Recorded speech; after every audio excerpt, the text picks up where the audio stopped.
Gracias por estar con nosotros en esta enseñanza acerca de la segunda venida de Jesús.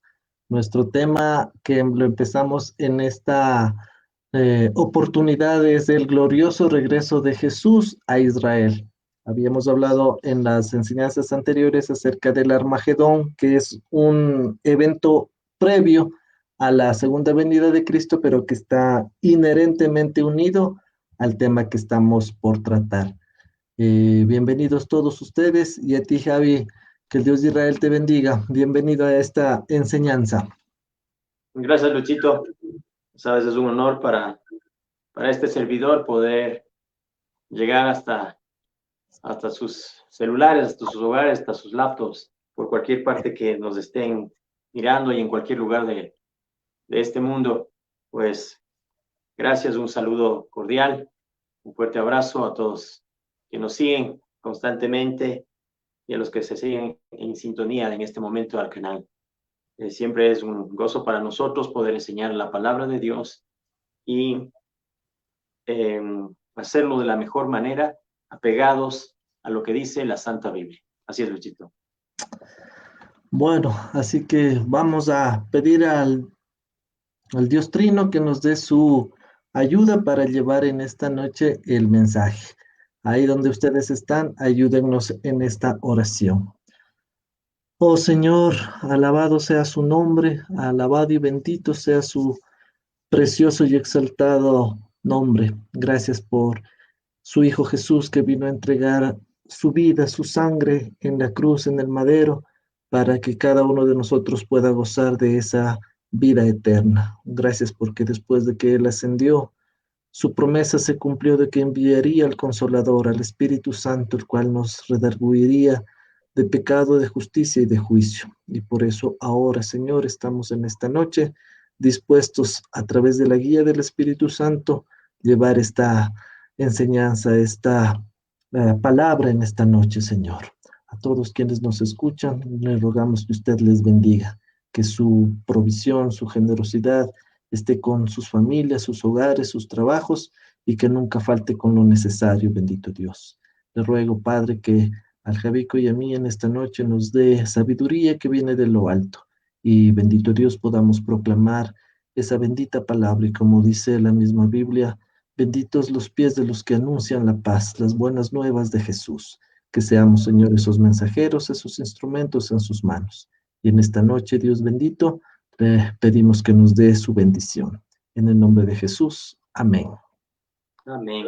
Gloria al Señor.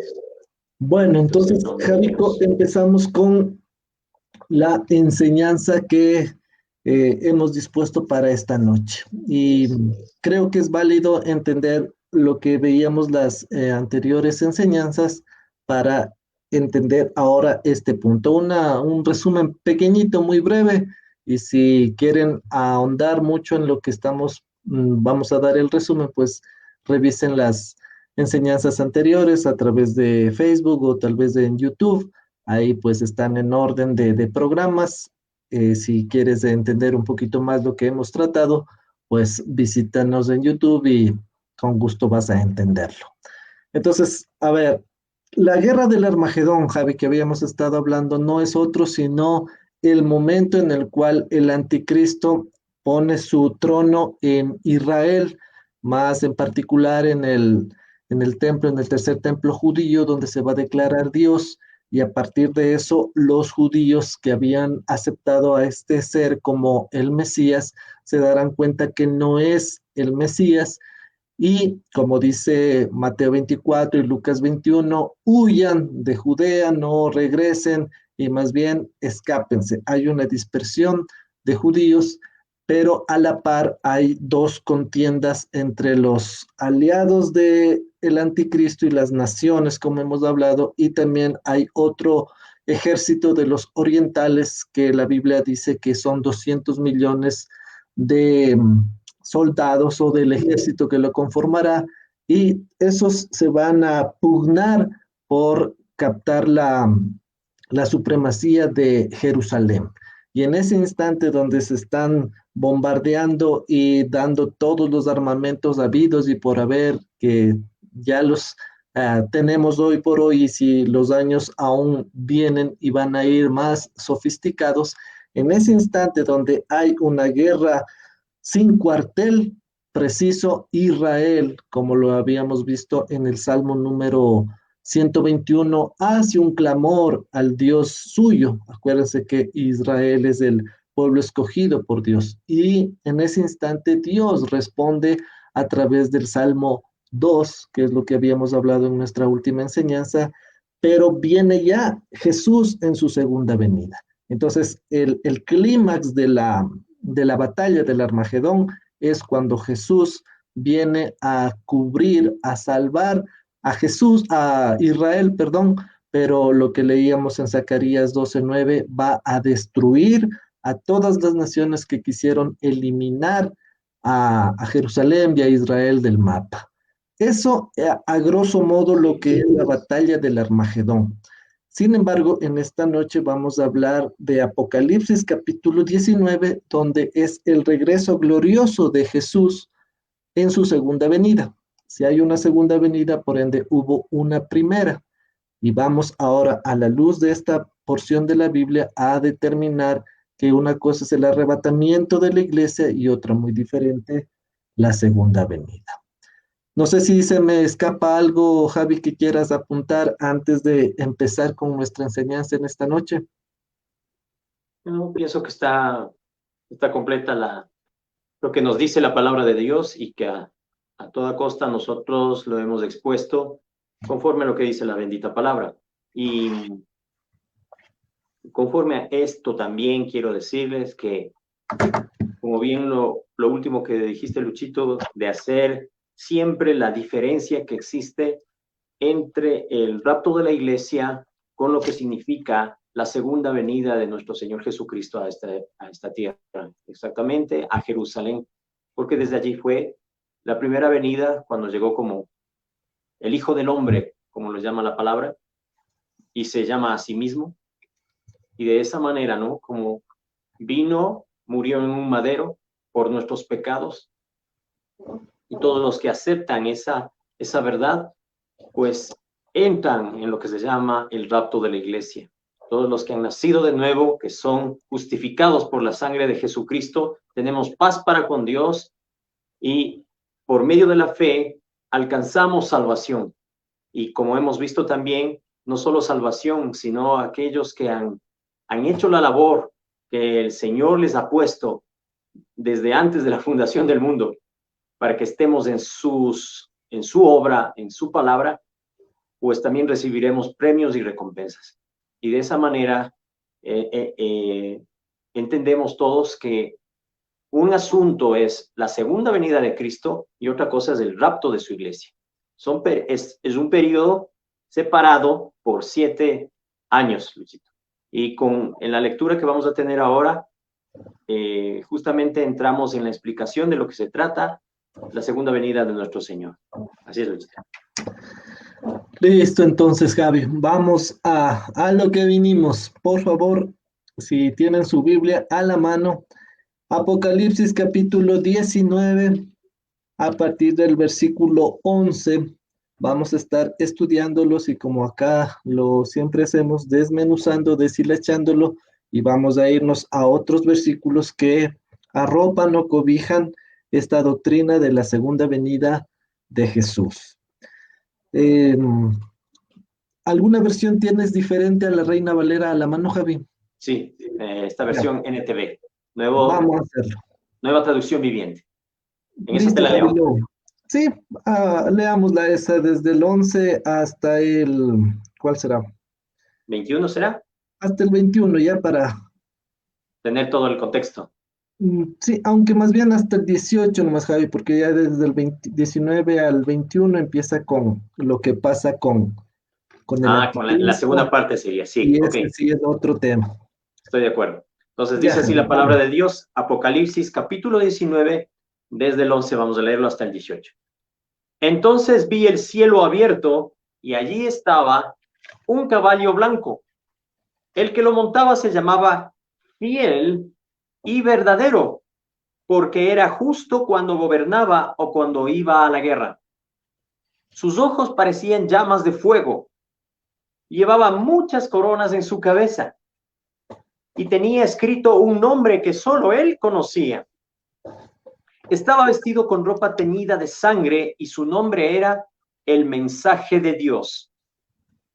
Los ejércitos del cielo, vestidos de lino fino, blanco y limpio, lo seguían, montados en caballos blancos. De su boca salía una espada afilada que representa su mensaje poderoso. Con esa espada conquistará a todos los países. Los gobernará con fuerza y él mismo exprimirá las uvas para sacar el vino que representa el terrible enojo del Dios Todopoderoso. En su manto y sobre el muslo llevaba escrito este título: el rey más poderoso de todo el universo. ¡Qué maravilla! Vi entonces que un ángel que estaba de pie en el sol y que les gritaba a las aves de rapiña que vuelan en lo alto del cielo: vengan y reúnanse para la gran cena de Dios. Comerán carne de reyes, de jefes militares y de valientes guerreros. También comerán la carne de los caballos y de sus jinetes. Comerán carne de toda clase de gente libre y de esclavos, de gente importante y de gente poco importante. Así está en esta versión, Luchito, esa porción bíblica. Bueno, gracias, Javi. Ahora entendamos lo que acabamos de leer en cuanto a lo primero que se menciona aquí. Entonces vi el cielo abierto, se abre el cielo y dentro de la misma palabra de Dios en el libro del Apocalipsis también dice que se abre una puerta en el cielo en el capítulo 4. No sé cómo dice en esa versión, Javi, el versículo 1 de Apocalipsis 4. Ya.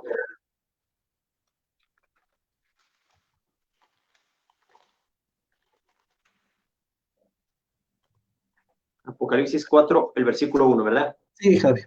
Dice así: después de esto, vi una puerta abierta en el cielo.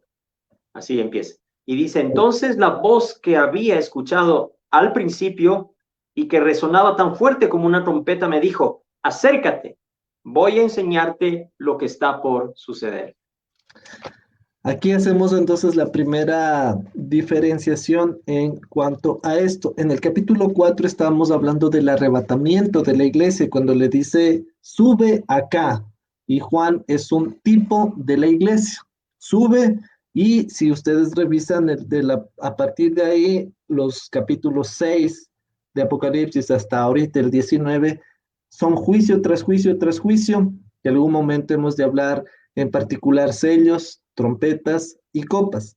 Y acá en el versículo 11 del capítulo 19 dice, entonces vi el cielo abierto, tanto en el un evento como en el otro, el cielo se abre. En el uno es para recibir a la iglesia que viene siendo la novia, y ya vamos a ver que en este capítulo 19 nos muestra que regresa ya no como la novia, sino como la esposa del Cordero, por un lado. Por otro lado, dice a continuación, he aquí un caballo blanco. ¿Qué argumentar de esto, Javi, de este caballo blanco? Sí, bien que topaste el tema de la iglesia, porque desde el capítulo 2, precisamente, hasta el capítulo, hasta antes del capítulo, o sea, el 2 y el 3, el capítulo 2 y 3 tratan sobre la iglesia y se nombra 19 veces la palabra iglesia. Y no vuelve a aparecer sino en el capítulo 19, que lo estamos tratando hoy, Dios mediante. Otra vez retoma el nombre de la iglesia, de la novia, de la esposa del Cordero, ahora ya esposa del Cordero en este capítulo 19. Y igual topando el tema de un caballo blanco, y el que lo montaba se llamaba Fiel y Verdadero, hace contraste totalmente con lo que vamos a ver en el capítulo 6 de Apocalipsis, donde nos muestra, sí, un caballo blanco también, pero miren las características de su jinete. Así es, Luchito. Y ahí también hay que entender esto, que hay dos caballos blancos en el Apocalipsis y los que vienen encima son la diferencia o marcan la diferencia. En el capítulo 6, que ya lo vamos a leer, habla del anticristo y para ese hay que inferir a otros contextos, a otros versículos para entender quién es este. Más en el capítulo 19 que estamos leyendo, no tenemos que inferir otros versículos, sino que ya nos dice, el que lo montaba se llama fiel y verdadero. Ya de ahí, de entrada, ya podemos marcar esa diferencia entre el uno y el otro. Sin embargo, para tenerlo claro, vamos por un instante a Apocalipsis capítulo 6, versículos 1 y 2. Dice así la palabra. En el momento en que el Cordero rompía el primero de los 7 sellos, oí que uno de los 4 seres vivientes decía con voz de trueno, acércate. Miré entonces y vi salir un caballo blanco.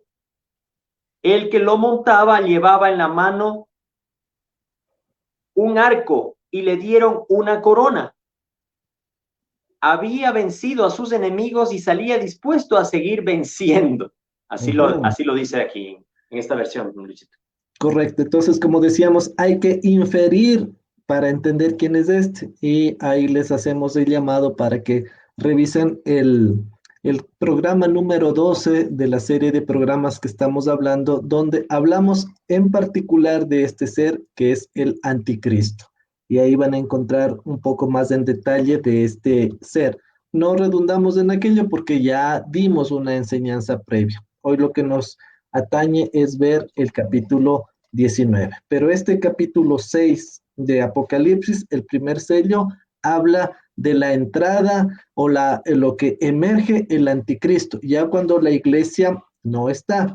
Lo que hacía hincapié el Javi en las capítulo 2, capítulo 3, que en el Apocalipsis habla así de la iglesia, y después la iglesia no es mencionada sino hasta el capítulo 19, al final. Entonces, una razón más para darnos cuenta que si la iglesia no estuvo presente en la gran tribulación, pues es porque estuvo gozando del arrebatamiento, del tribunal de Cristo, de las bodas del Cordero, y va a bajar en la segunda venida, que es lo que estamos estudiando. Ya, por un lado.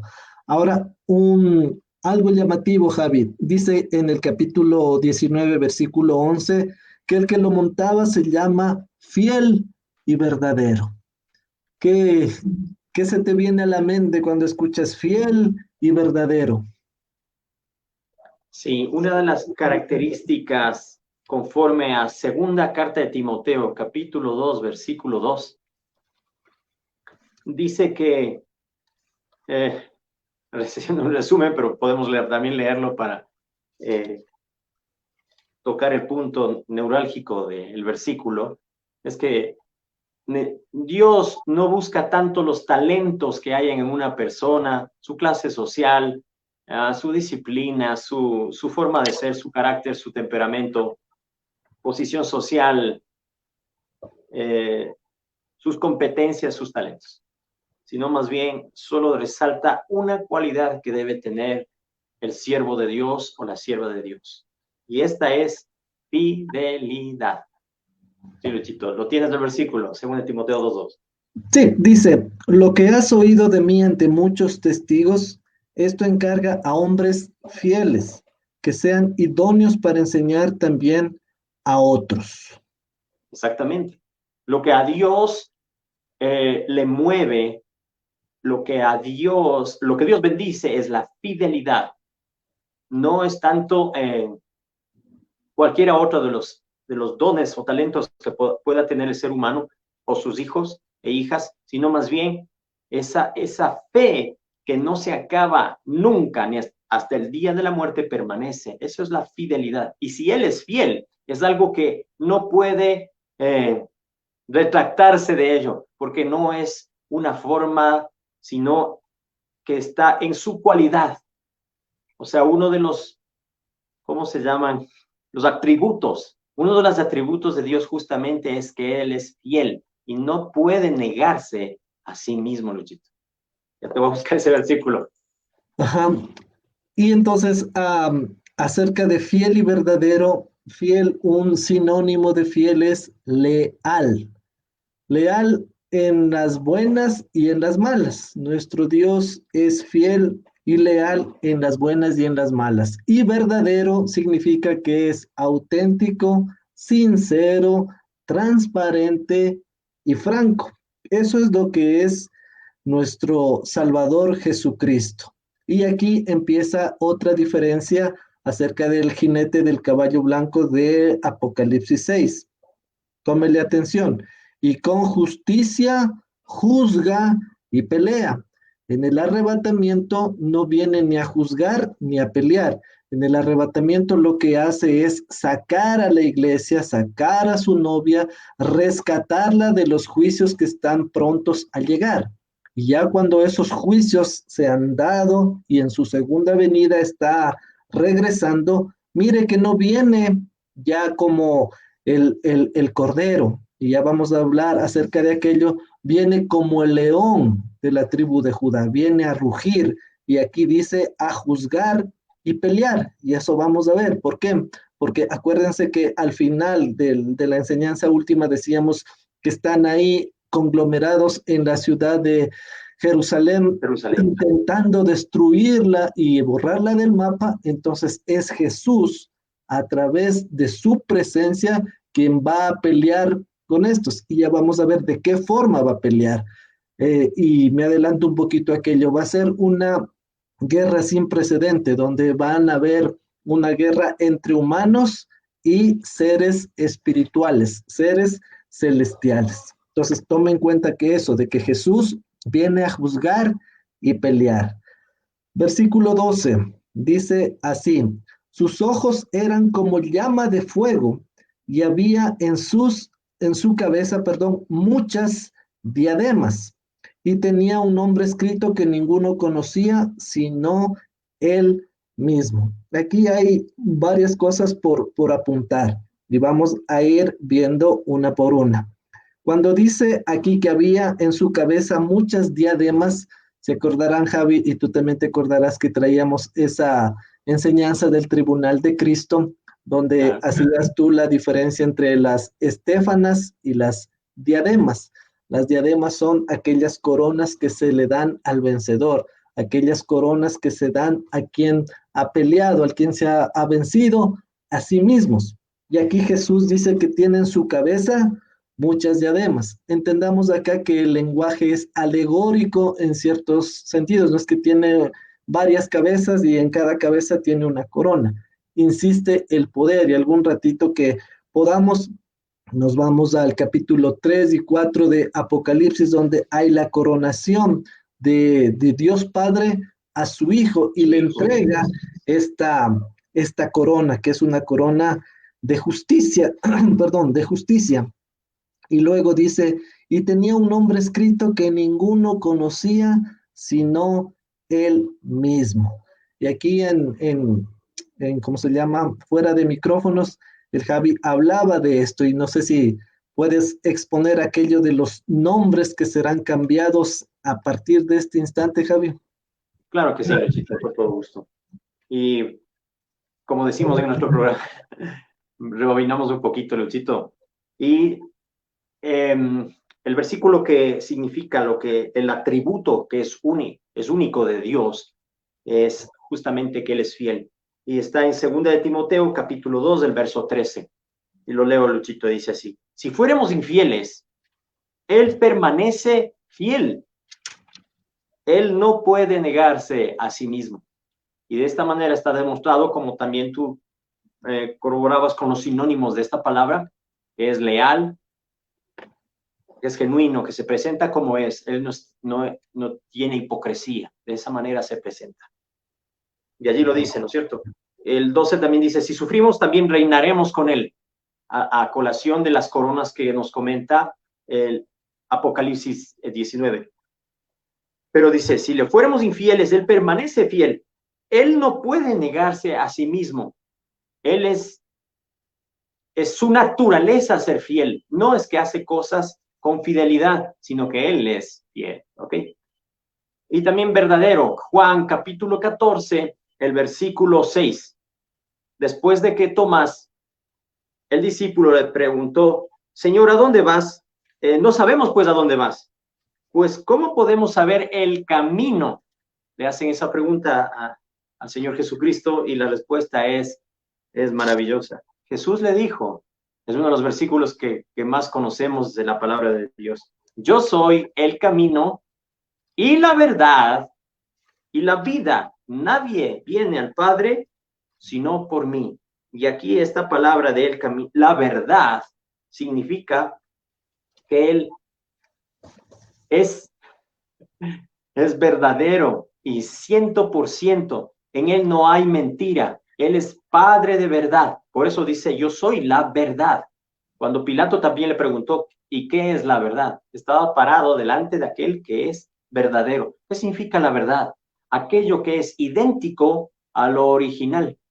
Por eso encontramos que Jesucristo es el Hijo de Dios, porque es igual a su Padre que lo envió. Aquí estos dos puntos. El tercero es muy interesante, Luchito, como decíamos, que solamente Él conoce su nombre y nadie más. Pero podemos arguir e investigar y meditar en la palabra de Dios y encontramos que en el libro de Jeremías, capítulo 33, el versículo 16, Luchito, me encantaría que lo leas, me fascinaría que lo leas, porque ahí encontramos que Dios lo llama Adonai Sikeim, que traducido a nuestro idioma es lo que nos va a leer Luchito en esta noche. Así dice la palabra. Por favor. En aquellos días Judá será salvo, y Jerusalén habitará segura, y se llamará Jehová justicia nuestra. Ajá. Como dice en aquel día, podemos inferir, hermanos, no estamos diciendo nosotros tenemos la última palabra y eso es todo. No es así. Justamente como lo decías, Luchito, estábamos conversando sobre cuál será el nombre de nuestro Señor Jesucristo y buscando en la Biblia lo encontramos en este versículo y como dice, Jehová, justicia nuestra. Ese es el nombre que dice, va a tener el mismo Dios Todopoderoso. Y Jerusalén, entiendas esto, también vamos a encontrar que puede cambiar de nombre, va a tener un nombre nuevo. ¿Por qué decimos esto? Está en Apocalipsis capítulo 3. Por favor, nos vamos a Apocalipsis 12. Capítulo 3, el versículo... ¿Qué versículo dijiste, Luchito? 12. Perfecto, léelo, por favor. Dice, así es, tal vez me faltó decir aquello, que en la segunda venida de Jesús va a cambiar su nombre para reinar en el milenio y también, como el Javi mismo nos lo expone, en Jerusalén va a cambiar su nombre, no con esto deja de ser Jerusalén, sino que se le va a dar un nombre nuevo.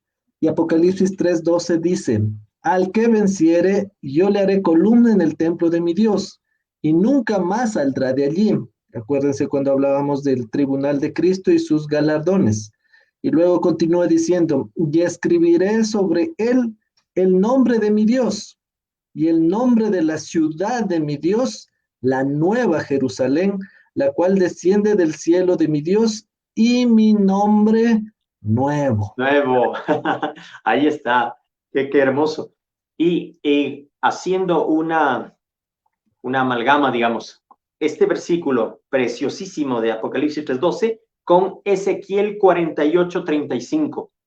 Ahí vamos a saber, porque dice la nueva Jerusalén, la nueva es la que desciende del cielo de mi Dios y su nombre nuevo. También encontramos en este versículo de Ezequiel 48:35. ¿Nos ayudas, por favor, Luchito? Claro que sí. Dice, gracias. En derredor tendrá 18,000 cañas, y el nombre de la ciudad desde aquel día será Jehová Sama.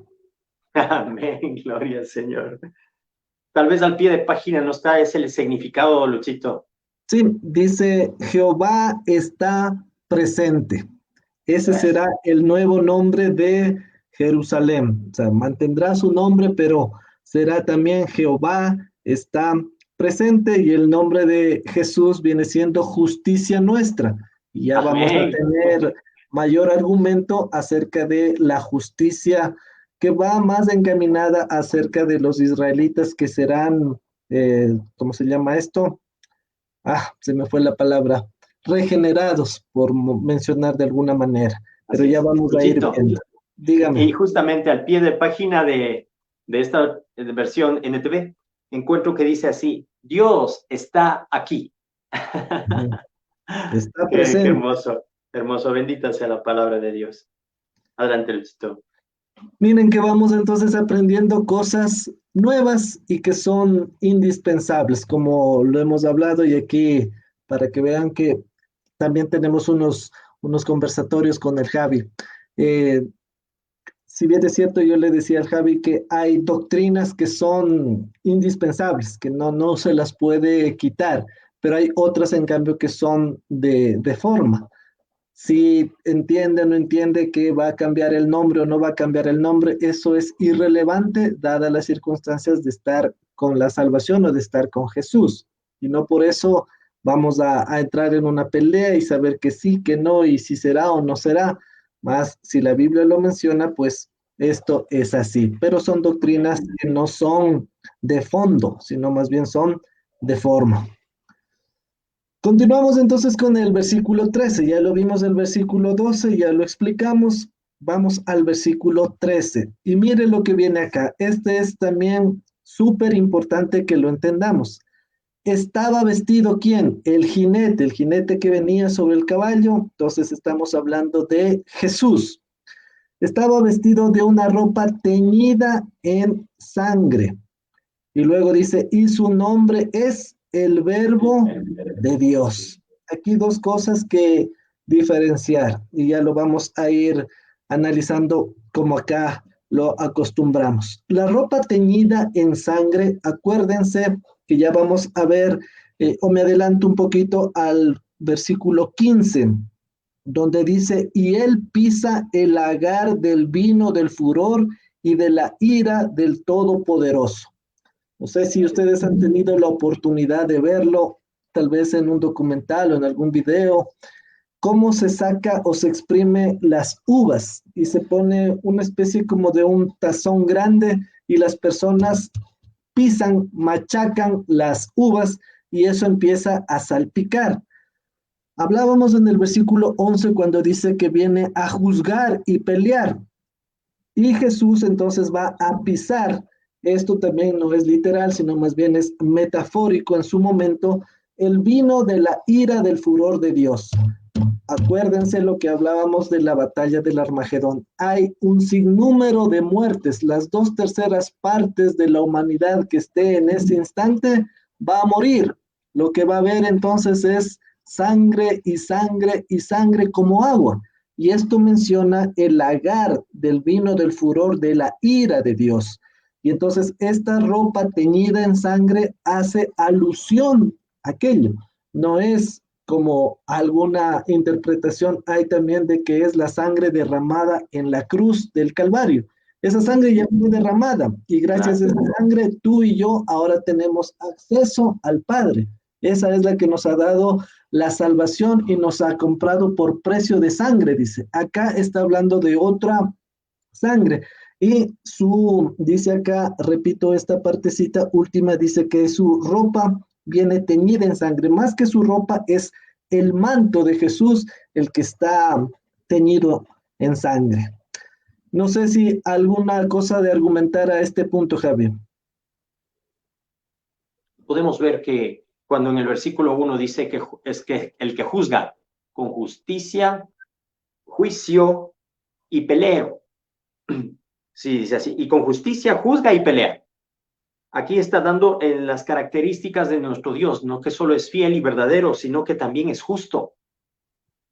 Y con esa justicia que tiene el juez justo, es que juzga de la manera correcta y también pelea. ¿Por quién pelea, Luchito? Para defender a su pueblo, para venir a tomar posesión de la tierra, para venir a limpiar la tierra de todos sus enemigos, de todos aquellos que rechazaron la palabra de Dios. Y también me viene a la mente la ira del Cordero. Porque aquí está implicado, el capítulo 6 de Apocalipsis, me parece, los versículos del 15 al, creo que es así.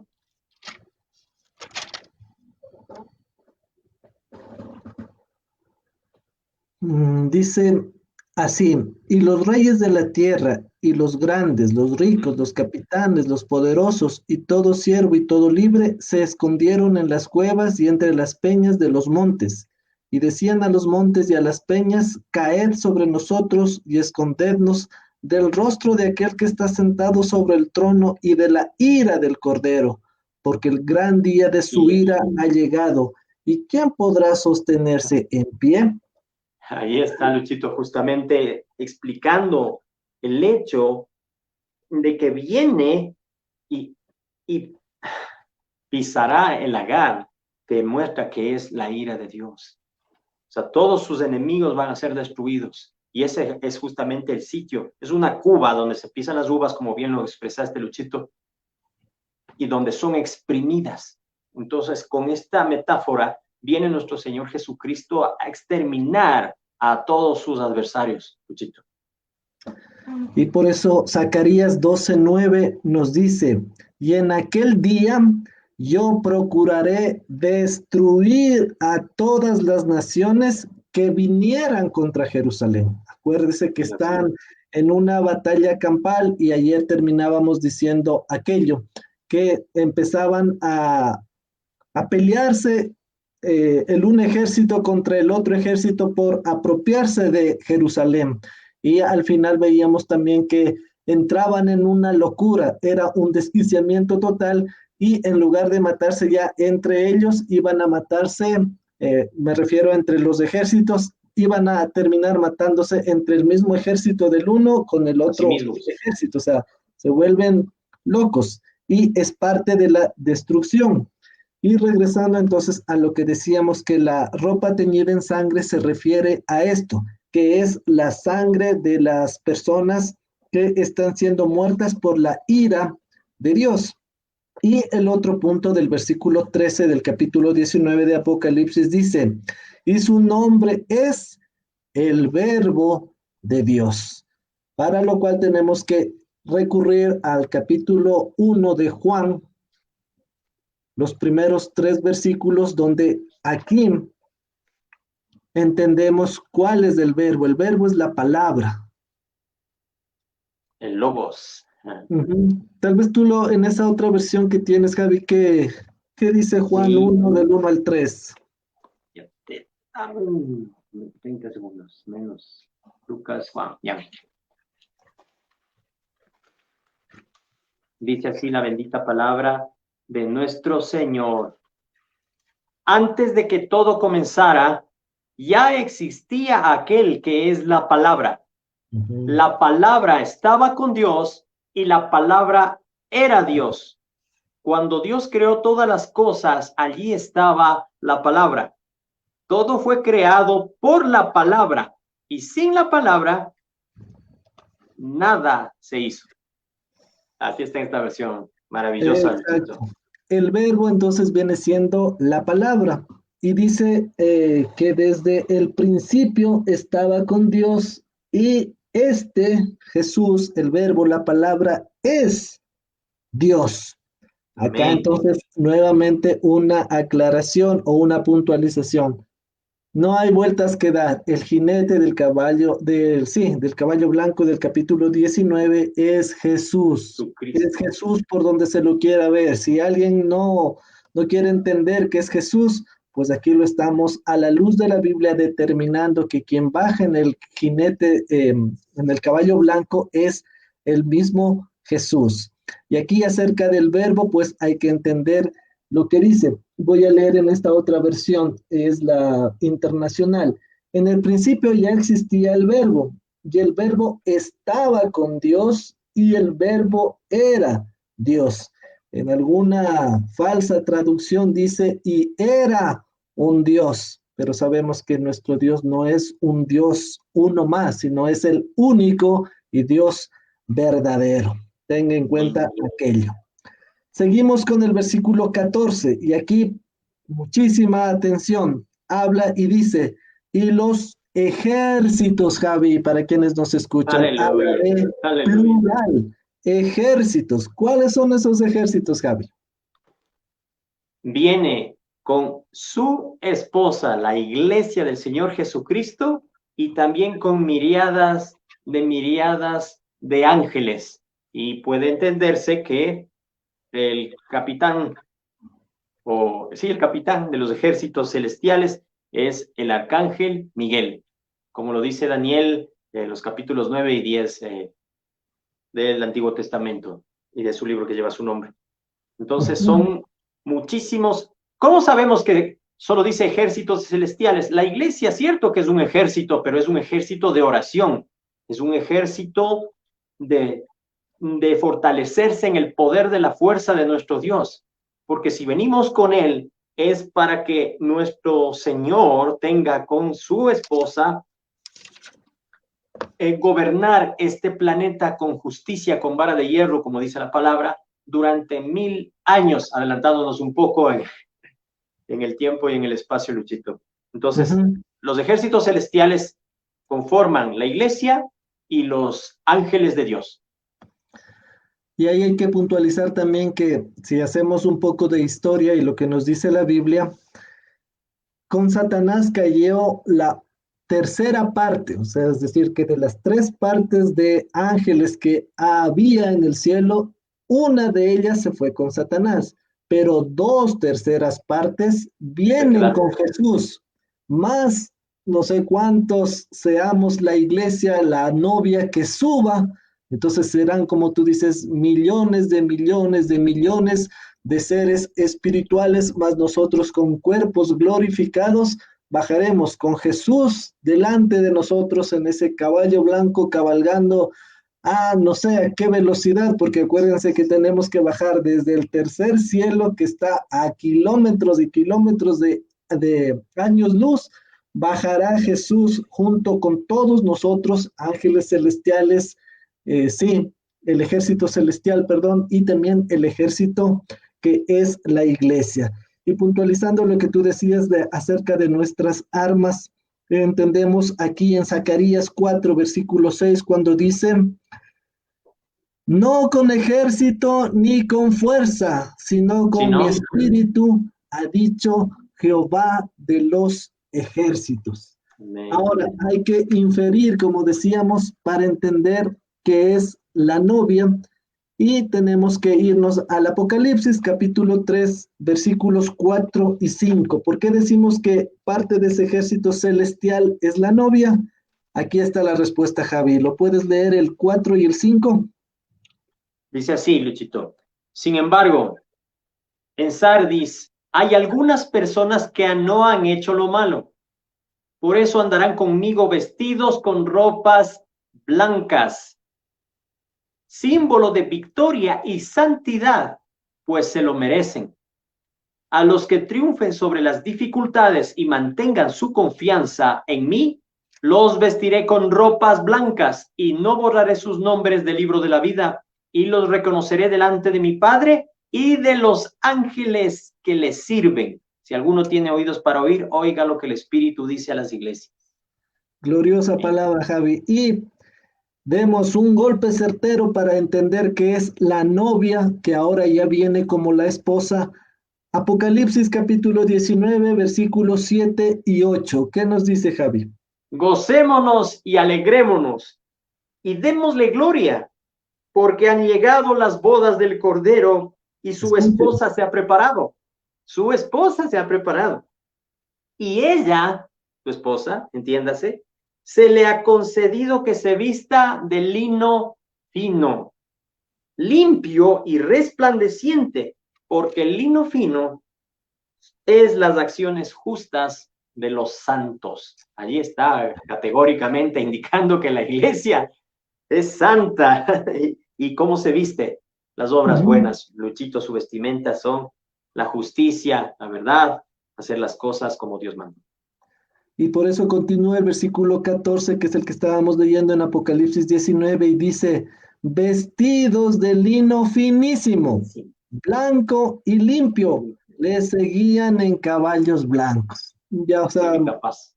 muy claro está aquí la palabra. Los ejércitos que vienen con, o que venimos, ahí sí incluyámonos, Javi, para todos quienes nos escuchan y han nacido de nuevo y son seguidores de Cristo, esta promesa es para ustedes y para nosotros. Regresaremos con Jesús como sus ejércitos celestiales, vestidos con una vestimenta única y también seremos parte de ese ejército celestial. Amén. Creo que podemos avanzar al versículo 15, donde empieza la pelea o cómo va a ser lo que veíamos en el versículo 11 de juzgar y pelear. Dice, de su boca sale una espada aguda. Javi, ¿qué dice la palabra? Que la palabra de Dios es como una espada de De dos dos filos. filos. Y dice, para herir, préstele atención, herir. Decía en Zacarías, destruir. Dice acá en este versículo 11, pelear. Y con ella a las naciones. Y él se refiere a Jesús o el verbo, las regirá con vara de hierro. Y él pisa el lagar del vino del furor y de la ira del Dios Todopoderoso. Insistimos en esto. El Jesús que en su momento le pusieron una corona de espinas, ya no viene con esa corona de espinas, viene con una corona gloriosa entregada por su Padre. Ya no viene como la mansa ovejita o como el cordero que fue acribillado, como dice Isaías, fue mutilado, Molido. sino Molido. molido por nuestros pecados y nuestras transgresiones. Hoy viene como el león y ya vamos a ver en su momento que dice y rugirá, o sea, va a venir, como dice acá, por eso insistimos en aquello, no viene en paz, viene a herir, a batallar, a destruir a quienes se opusieron a su reinado y se están oponiendo, porque ya se van a dar cuenta después las naciones de que Jesús está viniendo a tomar posesión de las naciones, lo que escuchábamos o leíamos más bien en el Salmo 2, donde las naciones serán entregadas. Y aquí, Javi, hay que meter el dedo en la llaga, perdón, acerca de esa falsa doctrina del reino aquí y ahora. ¿Cómo quieren esas personas, esos falsos maestros, esos falsos predicadores, tomar lo que le corresponde a Jesús, tomar lo que es de Jesús? Por eso aquella doctrina falsa, y lo decimos con todas las letras, de que quieren Ecuador para Cristo, Quito para Cristo y cualquier país para Cristo, cuando eso le pertenece a Jesús. Y en la segunda venida, Él viene a qué? A tomar lo que a Él le pertenece. Ahora nosotros como parte de la novia, aún porque no somos la esposa todavía, no ha sucedido las bodas del Cordero, nos corresponde que ir y predicar el Evangelio a todas las naciones, bautizándolas en el nombre del Padre, del Hijo y del Espíritu Santo. En ninguna parte de la Biblia dice que la iglesia está llamada a conquistar las naciones, está llamada a hacer la gran comisión. Así que cuando tú escuches aquella falsa doctrina, salí de ahí, pueblo mío, huye, huye para que no seas contaminado con estas falsas doctrinas. ¿Qué argumentar a este versículo 15, Javi? ¿Qué el Espíritu te da? Sí, en Hebreos, el capítulo 4, la palabra de Dios nos dice cómo se presenta y cómo se manifiesta y qué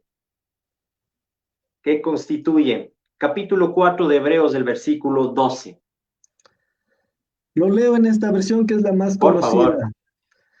Porque la palabra de Dios es viva y eficaz y más cortante que toda espada de dos filos y penetra hasta, escuche, el alma y el espíritu. Ya hemos hablado que el ser humano tiene cuerpo, alma y espíritu. Mire que la palabra va al alma y al espíritu y va cortando las coyunturas y los tuétanos y discierne los pensamientos y las intenciones del corazón. Allí está Luchito diciéndonos, la palabra de Dios es la que penetra profundamente, como sus ojos tienen llamas de fuego, dice, ¿no es cierto?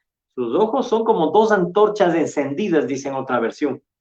Y con esto que Él es el verbo de Dios, el mensaje de Dios, dice en otra traducción, es el que viene a juzgar con justicia y a pelear con justicia de igual manera, a vengar, porque es el día de la venganza del Señor a llegar.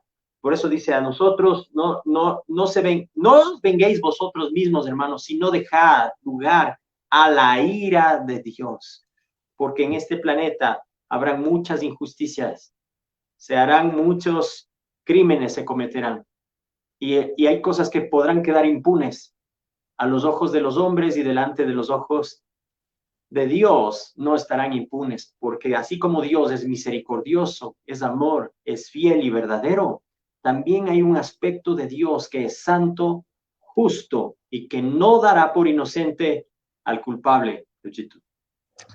Y esa es una parte de los tantos juicios, Gaby. Adelantémonos un poquito más a lo que algún momento Dios nos dé vida, La salud y oportunidad de así lo hacerlo. permita, y la oportunidad de hacerlo. Hablemos cuando las personas que no creyeron en Jesús se encuentren ante el gran trono blanco, un juicio diferente al tribunal de Cristo. No deja de ser un juicio el tribunal de Cristo, pero el juicio el que estamos hablando ante el gran trono blanco, todos esos que murieron y creyeron que se burlaban de Dios, serán resucitados, como dice la Biblia, para muerte. Y ahí tendrán que dar la cara. Si hoy tal vez se murieron y no lo pudieron ver a Dios cara a cara, Él en su momento los sacará y les pedirá cuentas.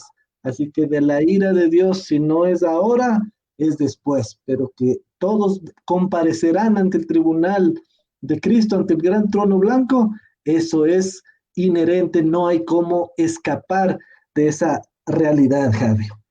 Ahora, argumentemos un poquito más del versículo 15. Vemos aquí entonces que viene Jesús a implantar el reino de Dios políticamente aquí en la tierra. Hoy el reinado de Jesús es espiritual. Acuérdense lo que les decía a sus discípulos en su momento: instaurarás el reino aquí. Y él le dice: a ustedes no les toca saber los tiempos ni las sazones. Dios ha dejado a Jesús hoy por hoy en un reino espiritual. Y tú, ahora que tienes la oportunidad, al igual que nosotros, hazlo a Jesús el rey de tu vida, para que cuando regresemos en la segunda venida de Cristo, la misma Biblia nos dice que nos va a poner como reyes y sacerdotes en ese nuevo milenio, donde será regenerada esta tierra que estamos viviendo. No nos adelantemos a la Nueva Jerusalén, donde será totalmente distinto, pero ahí nosotros vamos a poder reinar y juzgar con Él. Pero acá entonces entendemos a la luz de la Biblia que el reino de Dios ahí, recién ahí se implantará políticamente. Por eso hacía mención en la idea anterior aquella falsa doctrina de conquistar a las naciones, cuando eso no corresponde. Es aquí cuando Dios le entregará a quien le corresponde, que es a Jesús, darle las naciones. Hoy la iglesia, insistimos en esto, y perdón la redundancia, estamos llamados a hablar de ese reino espiritual, no un reino político, no un reino material, porque ese recién lo implantará Jesús en su segunda venida.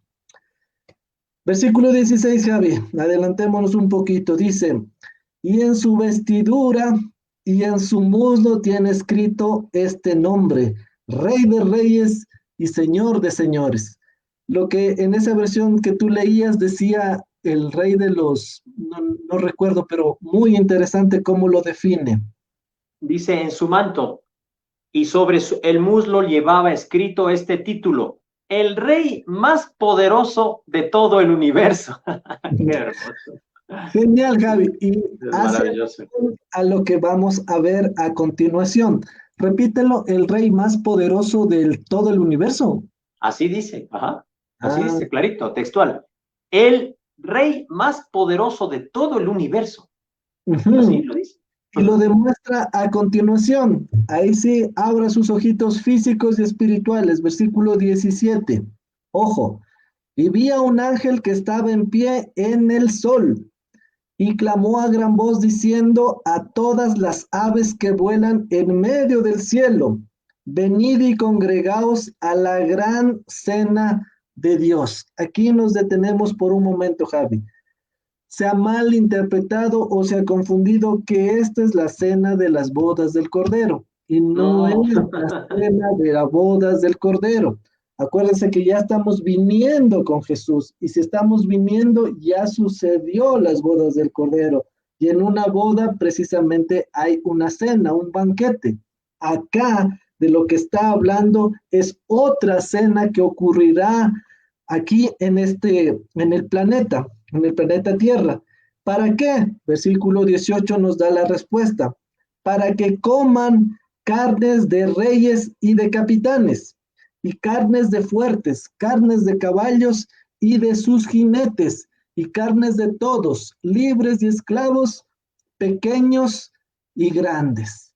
Aquí entonces es una, perdón la expresión, es una comilona, pero de las aves del cielo, entiéndase, aves de rapiña que comerán. Aquí empieza diciendo reyes, presidentes, primeros ministros, que son los que se aglutinaron para destruir a Jerusalén, serán los que caigan con la presencia mismo de nuestro Dios. Y estos serán muertos. Y entonces quienes se van a dar el festín de comerse la carne de todos estos que queden ahí tendidos, serán quienes, las aves del cielo.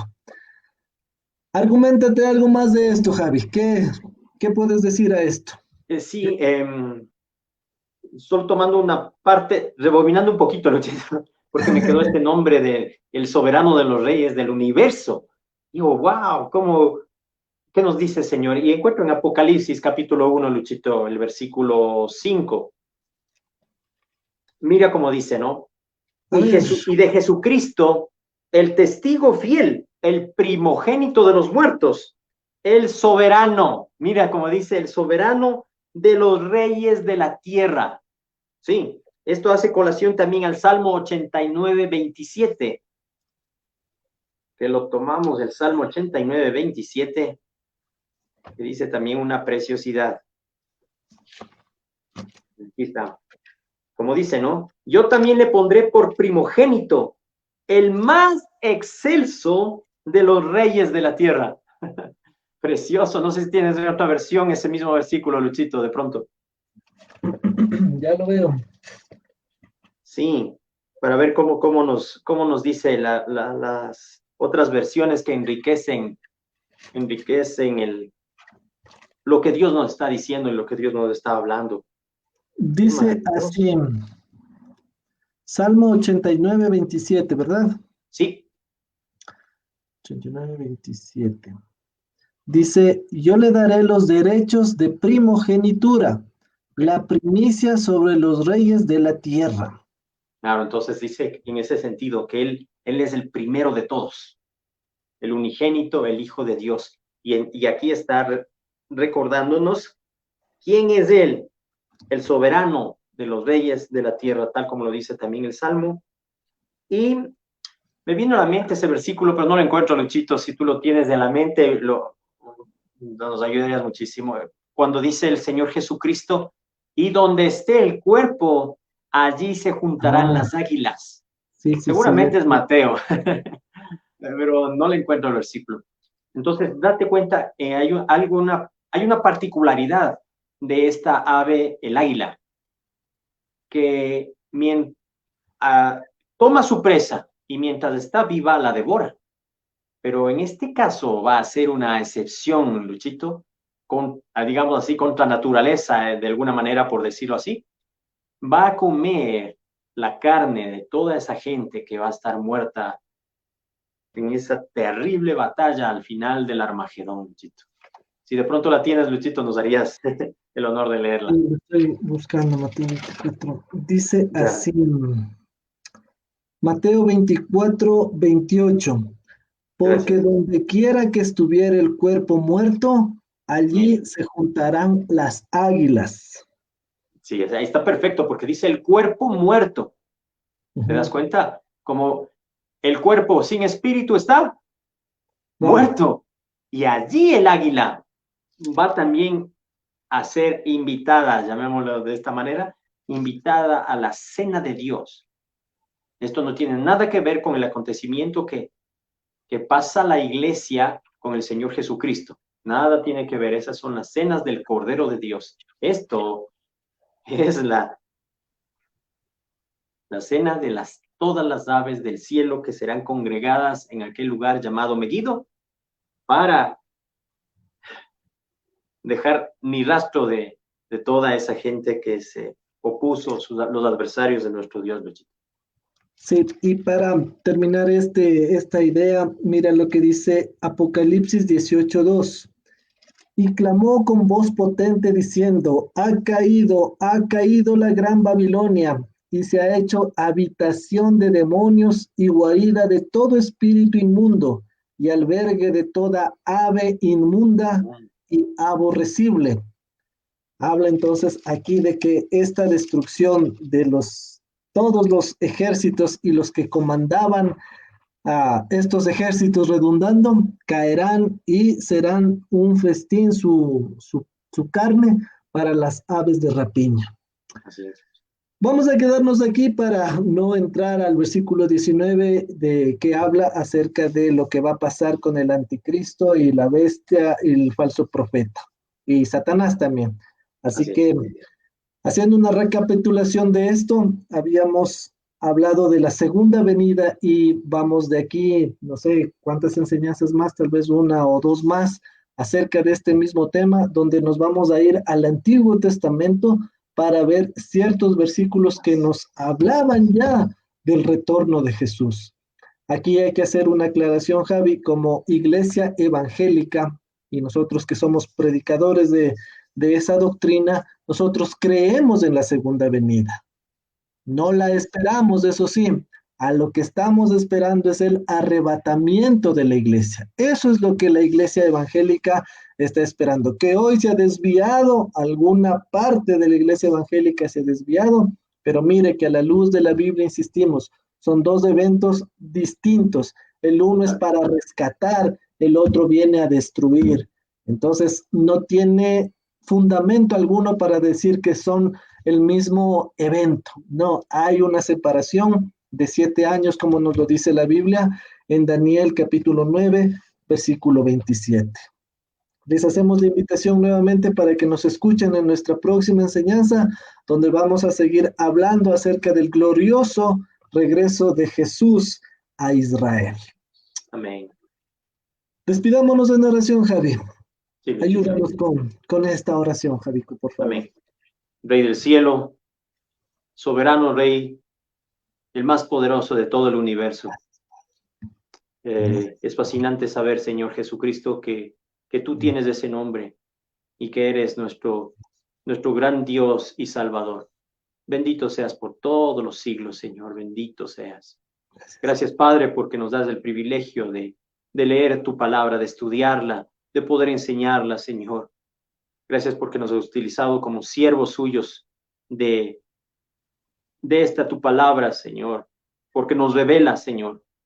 Tú nos revelas qué significa, qué quiere decir cada texto, cada línea, cada palabra. Y es por tu Santo Espíritu, Señor, que trae la verdad a nuestro ser, a nuestro corazón y a nuestra mente, para poder, Señor, enseñar los misterios que están encerrados en tu bendita palabra y volverlos tan claros como el agua. Solo eso puede hacerlo el poder de tu Santo Espíritu morando en medio de nuestro. Te pedimos tu bendición para todos aquellos que la escuchan, Señor, y la guardan, esta palabra, Señor, y esperan con ansia, Señor, que tú vengas por una iglesia santa, sin mancha ni arruga ni cosa semejante. Que así seamos, Señor, que cuando tú regreses nos encuentres haciendo lo que es bueno, lo que es puro, lo que es amable, lo que tiene buen nombre, si algo digno de alabanza. Que en esto pensemos, Señor, y el Dios de paz estarás con nosotros. Gracias, Dios bendito, por todo lo que nos has permitido. Te bendecimos en el santo nombre de Jesús, Señor nuestro. Amén y amén. Gloria a Dios. Amén. Gracias por su gentil sintonía. Que el Dios de Israel siga bendiciendo cada una de sus vidas. Hasta la próxima. Recuerden, Maranata, Cristo viene. Amén.